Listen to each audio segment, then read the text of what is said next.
Hey, how's it going? It's 2019 and you are a super dope person. So you want to start that vlog you've been talking about for 6 years. But what are you going to film it on?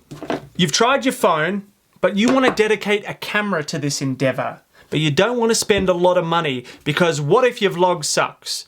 I'm going to help you figure out what's the best camera for you for under $200. I'm going to be comparing the Canon Vixia RF800, which retails for $199, the Zoom Q2N, which goes for about $160, the GoPro 5 Black, which goes for about $150 secondhand on eBay, and the trusty boy, the Canon T3i, which can also be found for under $200 on eBay. I'm going to be comparing these four cameras in picture quality, audio, build, photo capabilities, and crispy B-roll. The first tests I ran were an outdoor walking vlogging shot to test the picture quality and the outdoor audio. This is an outdoor vlog test with the T3i. We're shooting 1080, 24 frames a second. We're pushed out to 18mm, as wide as we can go on the kit lens.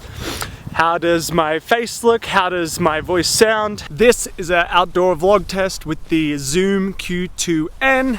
We're shooting in 4K, 24 frames per second. I have the audio set to solo. How does the audio sound? How does the picture look? This is a vlog test with the GoPro 5. We're shooting in 2.7K, 24 frames a second. We have 10% crop stabilization turned on. We're shooting in linear mode. How is the audio? How does my voice sound? How is the picture quality? This is a vlog test with the Vixia RF800, shooting in 1080-30 with image stabilization turned on. How's the audio on this? How does it sound? How does it look?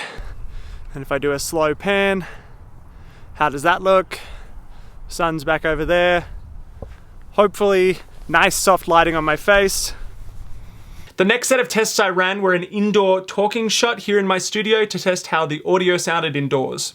So the Canon T3i is shooting in 1080 24 frames per second. The Vixia is shooting in 1080 30 frames per second. It's going to be in a 24 frame timeline.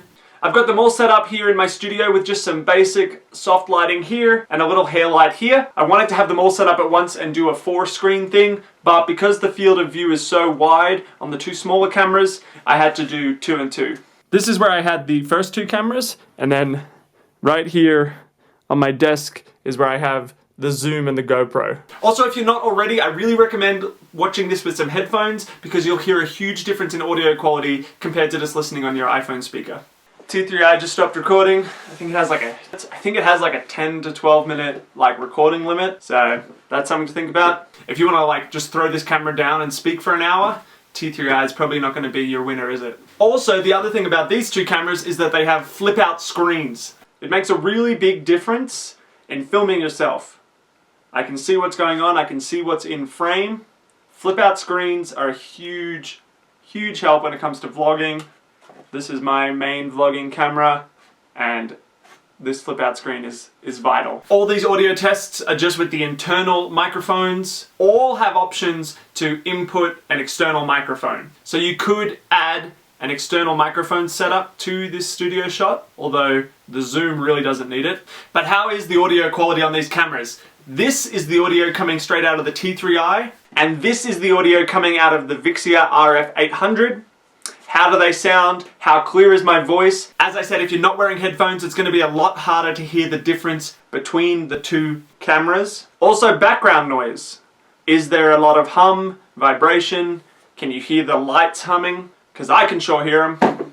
So the GoPro is filming in 2.7K, 24 frames a second. If you're shooting in 4K 24, you can only shoot in wide or super zoom. So I've got it in 2.7K pushed into medium, so I can get a little bit closer. The Zoom is shooting 4K 24, but I have punched in 2 stops on its zoom function on the back of the camera. Both of them seem to be framed pretty equally, but I have no idea. I have no idea what's in frame, what's out of frame. But talking about audio quality, out of all of these cameras, I'm assuming the Zoom is going to have the nicest audio. Really, the Zoom is a great microphone with a camera attached to it. The GoPro, on the other hand, I'm assuming is going to have the worst audio out of all these. It's really not meant for a studio setup like this. If you're going to be shooting a lot of studio stuff, don't buy a GoPro. That's not what they're for. If you're going to be shooting a lot of other stuff and you want to maybe do it in a pinch, this is kind of what you're gonna get. We can play with the audio in post, but the audio on these is really not great. There are adapters you can buy and you can hook up an external microphone to a GoPro, but straight out of camera, if you are using a GoPro for other stuff, this is kind of how the audio sounds. And once again, this is how the Zoom audio sounds. I'm assuming it's going to be nice and full, lots of textures to my voice. You can hear the highs and the lows. But how is the resolution? I have no idea. I don't have a screen to tell me that I'm still recording. Am I still recording? So the Zoom has low battery.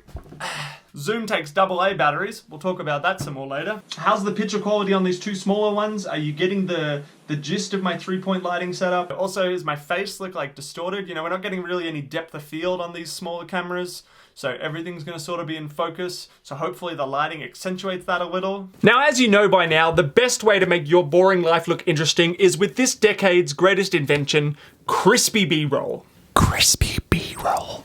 Crispy B-roll. All of these cameras are able to shoot some form of 60 frames per second, the T3i only in 720 and the GoPro in 2.7K. If you've ever seen any of my videos, you know I always test slow motion with young doggo, and today was no different.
Another thing to consider is, do you want to be able to take photos with this camera? Are you going to want to be able to snap some quality pics for Instagram? All of these cameras except the Zoom can take pictures, although I shouldn't count the Vixia in this because it really doesn't take a good photo. Obviously, the T3i is going to produce the best photo results. You have full manual control, but the GoPro actually takes a pretty amazing photo, and it can take photos in RAW, which is amazing.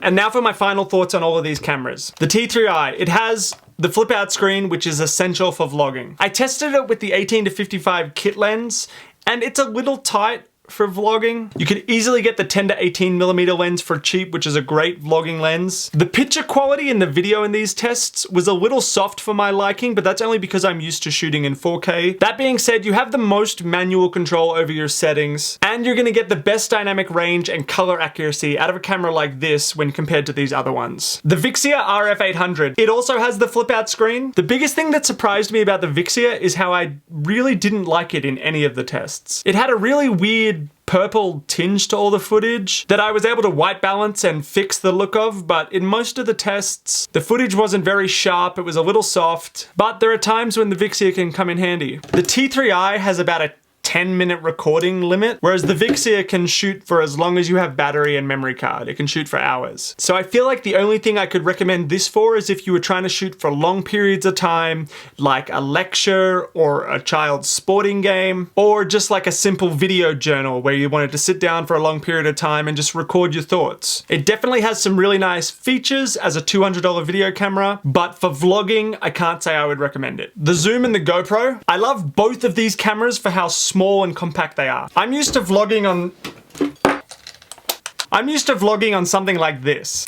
And just doing these vlog tests on a setup like this, Like, look at this. Look at the size difference. On days when I'm going out and I'm not sure if I want to film something, I'm pretty likely to leave this setup at home. But if I had a setup like this, I'm a lot more likely to take this with me, and maybe I catch something that I would have missed if this was my setup. So what's the difference between the two? If you're at all interested in travel, going underwater, any form of extreme sports, go with the GoPro. If you're a musician, a singer, or if you just don't need those capabilities and you want the best audio possible, then I think the Zoom is a pretty nice option. I think I'm gonna do a more comprehensive review and test of the Zoom with some more music-based tests.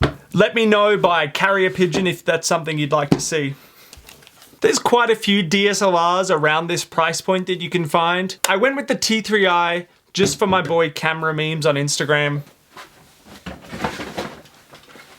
This is my trusty GH2 that was my vlog camera from like 2015 to 2016. So there's a ton of small mirrorless DSLR type cameras that you can get depending on your price point. So there you have it. And as I said at the beginning, this wasn't about finding which one of these is the best camera, but which maybe was the best camera for you. If you found this video helpful at all, please let me know by leaving a comment down below. And if you're interested in seeing more content like this, consider subscribing to my channel. Until next time, thanks for watching.